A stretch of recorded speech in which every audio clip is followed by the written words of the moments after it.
Hey, power walkers. It's Carmina with the Fit and Healthy After 40 Club. I am so glad that we are able to get together for yet another coffee talk. So today, I want to talk to you about the dreaded weight loss plateau.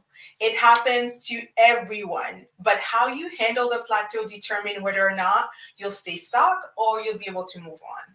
Now, in case you're new to the group and we haven't met yet, my name is Carmina Mevs. I'm a clinical weight loss practitioner and I help women who want to lose a significant amount of weight. We program their relationship with food and upgrade their habits so that they can get leaner and lighter without deprivation tactics or ruthless workouts.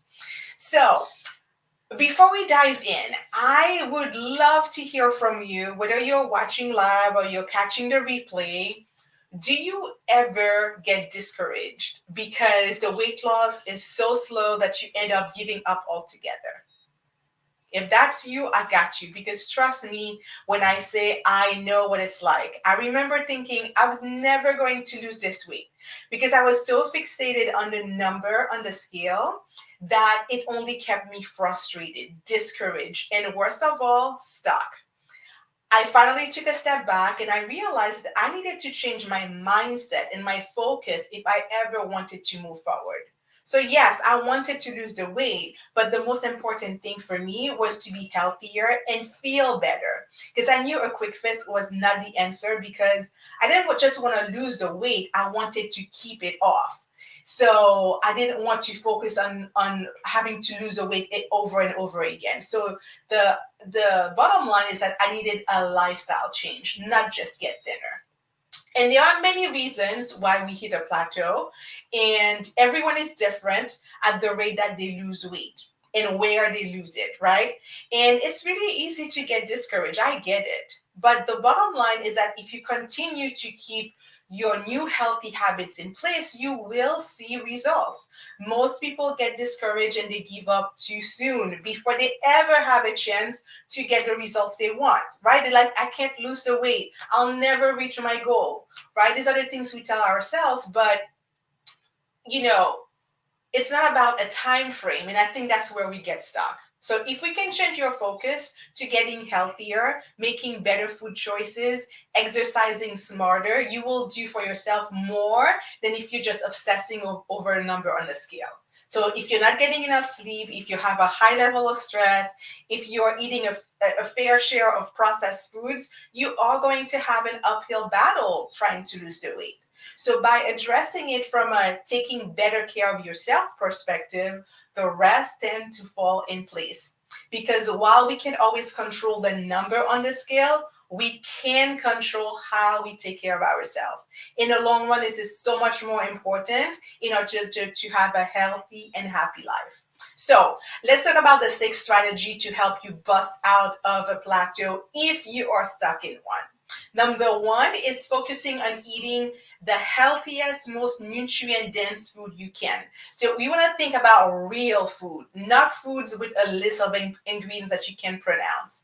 The more healthy the whole food you eat, meaning you have protein, you have healthy fats, the less room that you'll have for high calorie processed foods. Because when you give your body what it needs, you have fewer cravings for junk food, which usually leads you to consume more fewer calories. Number two is to reduce your stress and to get enough sleep. This is such a big deal because when we're under stress or when you're not getting enough sleep, your stress hormone cortisol is elevated and this will hinder your weight loss. If you're tired, you're more likely to eat junk food. It's been proven that you'll eat 25% more calories when you're tired, right? Because you want to reach for a quick energy fix. And that usually comes in the form of sugary snacks or soda or processed foods, right? Number three, remember to mix your workouts. So adding like resistance training is really key if you want to reshape your body. So avoid doing the same routine week after week because your body adapts pretty quickly.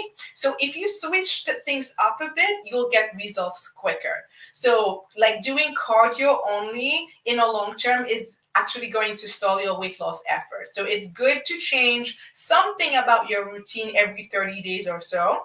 And also, if you feel tired, maybe you just need to get some rest so that you can recharge and then put some zest in your workout.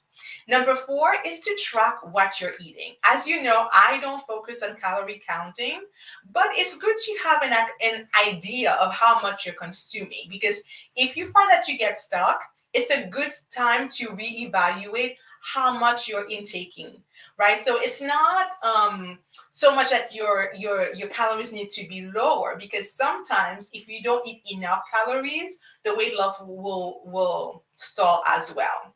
Okay, so we want to eat enough, but we also want to be mindful of what we're eating, and this is why tracking your food for a period of time can be helpful. So you have MyFitnessPal, you have Lose It, and because you have your phone on you all the time, it's pretty convenient.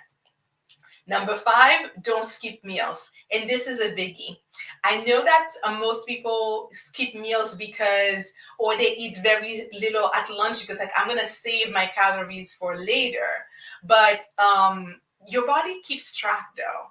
So if by late afternoon you haven't had enough to eat, you're going to get really hungry and you're going to make less healthy choices because that's what the diet mentality is, right? I'm going to eat less so that I can eat better, but that's not necessarily better. You can eat and feel full and still lose the weight. It depends on the quality of what you eat, not the quantity. Okay? So don't let yourself get too hungry before you look for something to eat. And my last tip is to hydrate. Make sure that you're drinking plenty of water. Water helps with digestion, it helps with elimination, and sometimes when we feel that we are hungry, really we're just thirsty. So make sure you're drinking enough water. And if you're feeling a little discouraged, I want you to focus on the positive. And as long as you're making healthy choices, you're doing the best that you can, and you will get the changes. So be patient with yourself. Slow and steady wins the race, right? So you're going to get there, and just also be mindful that it might be related to hormonal imbalance. So you might want to check with your healthcare practitioner just in case it's related to that. That way you can eliminate that and move on. But above all, promise yourself that you're not going to give up, that you are in this for the long haul. You're in it to win it. So stay the course. And remember, you can always send me a private message with any questions you may have about getting your weight loss started. Okay, so thank you so much for being here with me today. Whether you watched this live or you caught the replay, I am grateful that you spend that time with me because I know there's a gazillion things you could be doing right now. So I look forward to seeing you not tomorrow. Tomorrow is Wednesday. Thursday, same time, same place for another coffee talk. Alrighty, take care. Thanks and bye for now.